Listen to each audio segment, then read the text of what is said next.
abusia samba kaya nche kra ana Professor Ranford Gyampo one Dr. Domfe enya akasakasa kakra on TV3. It was about the performance of the economy. Anana Professor Ranford Gyampo ka se abusia se ye ka sem bi on na se se bi obi abọ no homoden e wade bi hu na ye ka moma ye nka se nipa na yade so na moma ye nyina party bi achi na moma ye discredit obi adwuma waye sometimes moma ye put political colors aside na ye appreciate the effort of people. In fact ene enkomo we ba no e de saa wantwi kakra ene ntoko kakra e de eba Professor Gyampo ni Dr. Domfe. In fact, ebewi ase na Dr. Domfe say Professor odi nkwada kire say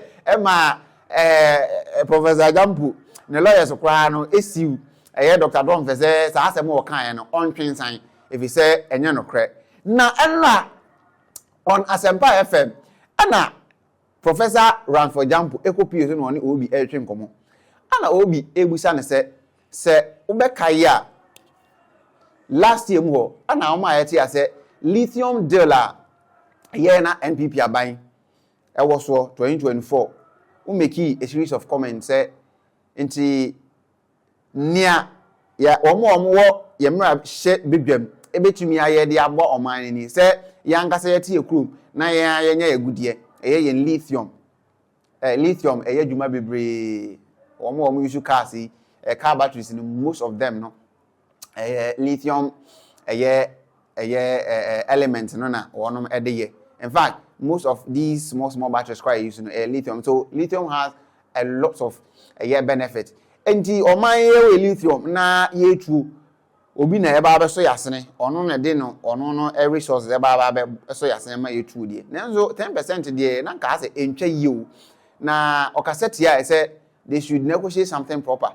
Na eno ana na obi busa nze sesi ya amaban abaya enne una aye shippers authority acting CEO no saying na uhu edefa lithium then also wahu say man for tag no e wo social and media no so say Professor Gyampo mayente wonka if he say at the time wa na NPP was no o ma ehun say 10% no enye enti 10% enye there. What are you saying about the current royalty rate? Because lithium there no masanko biem and was say oh adabraka say 10% enya enra then I just say enne 5% eye 5% is still not good no kwa wote ye no na eye no wan say na obi ame medican aye bargain edikan edi ho komo say 10% royalty rate there on a lithium deal there entwa yie no na mo so mo che say 5% bi na ye cap I was said that in royalty. So as far as the lithium no concerned ana my yati as say oh the lands and the natural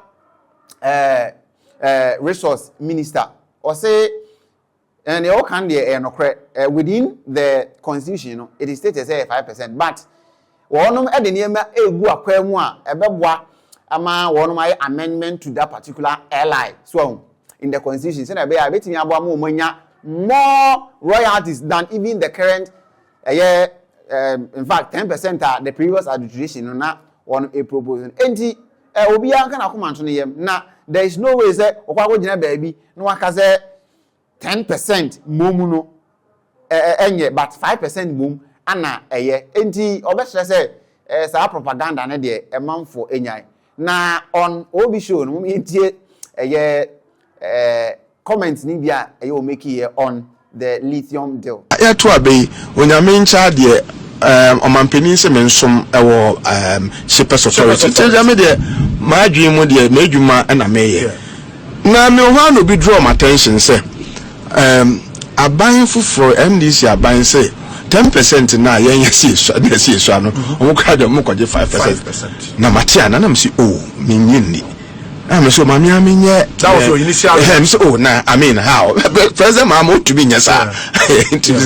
And me, you know, I am a say, minister no refer to MSA Acts. Yes. One of the acts, Act 7, one of the acts via a case, bet me, Adi, 5% royalty. And tell no Jina, oh, minister, there be. And quickly, near me to me, and patriot you. If you answer, Emma me quine say, many opinion, many ye juma. Sir, Adibi or what or ye namenti as if you answer, Mamma quine say, me come out. If you answer such them, say, Nipano or one me to me in a car, I say, me in a car. Okay, now me can say jeans same na say nyi na afem pese me kawa bontia compared to kanena na mini akwenye bia say me ni we be kasa directly we dem akwenya say me ni e so open me phone minister ala na ekoso yi enti we be sure me the write up be extra bontia. I think you referred to it. I read it here on it was after I spoken to the minister Kasan was you me there. They are going to Parliament to table an LIB to make sure to amend 5%. You know, I'm okay because I mean you cannot. Some of us, and when you opposition, I'm sure that you all supported us when we said that the 10% was not enough. The 10% was not enough. And the ban saying na into Okansa na makuma to me. In fact, no question. Maybe Mr. Friend, may call OB program. What is your position as you? Make us your many ukrum for cra and find man for iron for na many ha ye don't have the lithium and by may catch us may table the LI before to make sure say a back to come to an appreciable level and yet 5% no, and I can tell you that near someone or cannot meeting as someone can it may also even be beyond the 10%. And they say it is hard not just say my position is still intact. I'm not a flip-flopper. I cannot say 10% and yet then the ABC 5% and I say suddenly 5% no more yes. I can't do that. And you know, one I see an academic company for penny for then I'm more where it's saying penny for me fair from Union answer so Namin Chadie will be a new one so booming in Tia will be also cut and say look will come out with a certain statement. I bet you about the time we know and so and I will be sad no say Mokaya you tag for going into the 2024 elections so at time no stakes were high. Now will be any abre ye call elections because Ghana for any abre ye koto aba NPP for one you made omudi in the past 8 years no bana wi ye je o say Ghana for say akwa kire won mo adwen ana you tag any a lot of civil society for bia eto ne wudi mountain so ye kire say galamsey no aye yie galamsey no adoso in fact ye kan galamsey hu asem dia enye nne ana ibewi if say enne galamsey asay yensu asay ensase. There have been a lot of reports even by the Environmental Protection Agency say there are some key areas within Ghana galamsey asay ehonuane ehonsu ama enye even safe kra say obefa duane e dey free these areas ene Konongo ene some other galamsey prone areas enyina eba a lot of researcher amanfo ayem na eno ana UTAC for so ete wono mo edugu monte say aban moye bia galamsey na do so dodo ene aban no wono mo ye a lot of engagement ana Dr. Professor Ranford Gyampo as atem no na we head of UTAC Legon sector no also woni ne nkofo de hia edi hu nkoma say aban no say we wono metena se edi ehu nkomo na aban no o metena se a wono mudi hu nkomo no ana ono de also won se dan kai ensem o mo kan ye e wo sa pact agreement ni mu de nanso o kai say as part of the agreement a ono ko ye ne say well the government will declare state of emergency which government wins and will declare state of emergency because baby adena do not abaye necessary and obi busan say well now NDC abana also and in the past we say 11 months ye hu say any state of emergency has been declared and obi busan say odwen ho say and was say well at the time na me hold this position there na me feel say there are some areas I was a team declared the state of emergency. In fact, no or refer to some aspect of their part. Many government assign it. And was this say no? What is your position? And was no. Now he's working with the president. unlike the past, he didn't have access to the government, so he had to make a claim public through the social media platforms. Also now I have access to the lands and then a natural resource minister. Enti me need nkomo.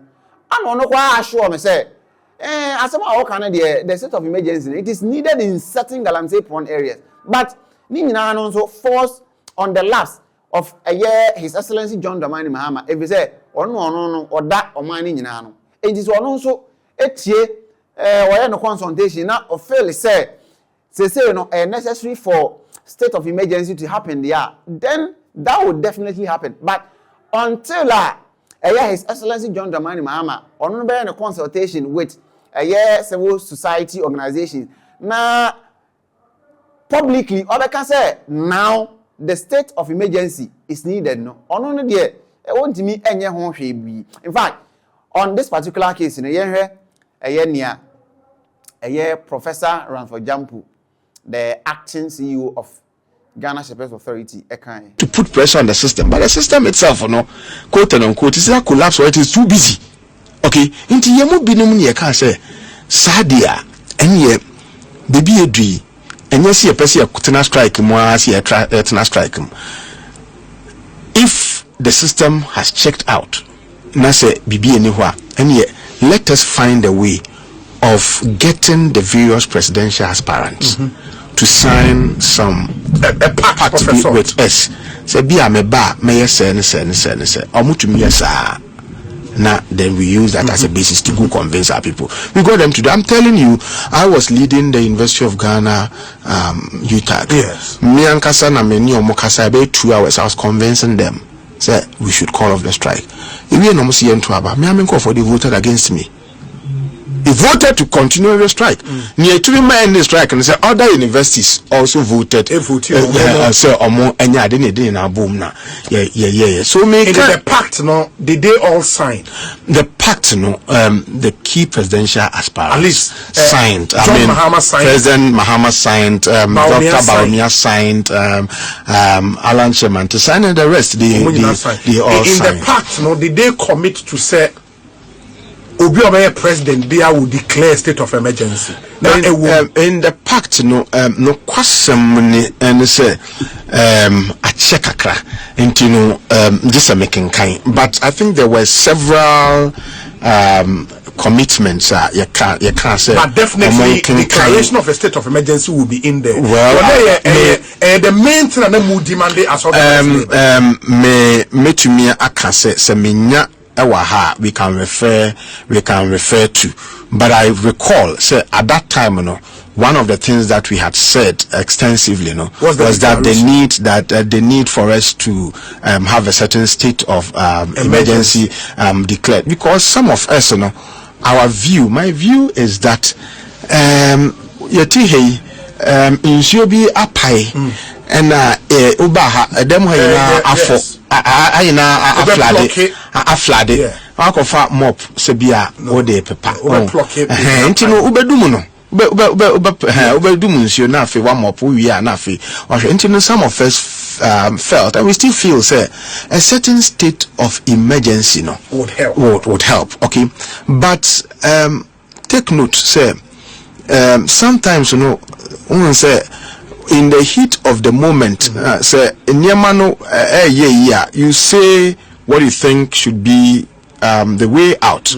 Okay, but near okura to me also analyze situation now. Also to me decide say okay, say na maka me so be a say na me to me aye. Now me kai say the last Congress your friend is saying answer na me feel it across. Invite you Amakufibua and you catch and say it is still the demand of UTAG around the time, so there should be a state of emergency. You can't say mate I say Minso me should be say that is time I no more opposition. Me last Congress Michelle it was so many.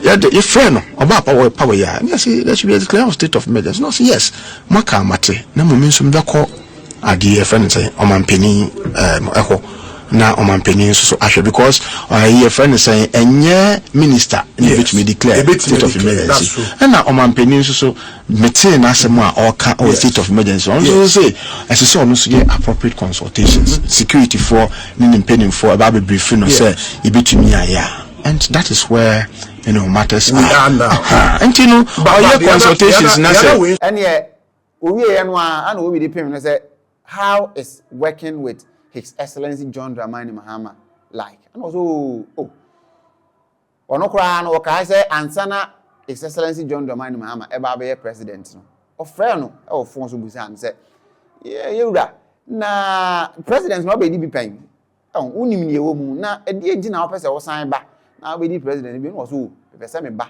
na mbe hihye ne ma se na be ya obi o be bia no sa me reset agenda no onti mbedwiri mu e di also ono de working with His Excellency John Dramani Mahama no wo hu se papa no we nipa na okasem a otie unlike yani na je say ekutia no it una ekutia ni miura unlike some government bi a ewetwa mukro ani e okansem bebre na eho no nso umientie ni nsem ni bia okan on this particular issue. I'm saying say okay. 3rd December 4 days from now will be exactly 1 year Ghana for echo polls got to Obama John Dramani Mahama. Over the period, what do you think about John Mahama? Have you had any regret so far supporting him? Oh, President Mahama. Yes. There be regret to say, hey, Wabono Modi, why are dear? Na amame in that source say, we are selfless. Na we decided say obey ejumana, and you assemble the right caliber of people to help you. You would succeed. We are saying a yepe. Make I say, and maybe me could be sanasem and say, Papa. Obey president. There be on your president. Papa na we di man peninda na o fese o besa be divium na be divium so amehwa am say be one time na we dey be den na am say o there be o me pese me bana me be hye nema eto ho na ni obi take over bia nso obey den obetima to me atwaso nipa abepe ni din beji ni din me pani nche anti me ya me be reset na me ja to ho na mako na nyema akokoko so no me gidi say me fa say reset me fa cho say ya ka good governance good governance we are talking about the effective and efficient management of scarce resources to translate into developmental outcomes that can tangibly be reflected in the lives of the people. Tangibly be reflected in the lives of people. Inti enyese obi ena oka macroeconomic figures. Kanena ye kind budget ya obi say na say it doesn't reflect ye hwehwe say what govern here enkofo na nkasa ete wo mo widie mo hu niema o say niema enye wo na wo koka enye wo na wo koka bible ho na ka say enye oba anya wadanse na wodi ye no we de yankasa nkasa ye de ni hu enti no me gidi say Ghana fo nyina no o mahu enne Dr. Alassane Idrisu, government statistician, or say Ghana's inflation has dropped to 6.3% in November. In November 2025, about 6.3%. And the government statistician also food inflation fell sharply from 9.5% in October to 6.6% in November. And both locally produced and imported items are stabilizing. Local inflation is down to 6.8% in November 2025 from 8.0 in October, while imported inflation has eased further to 5.0 in November from 7.8 in October. Okay, and there our president who Kasachi na unim say obeti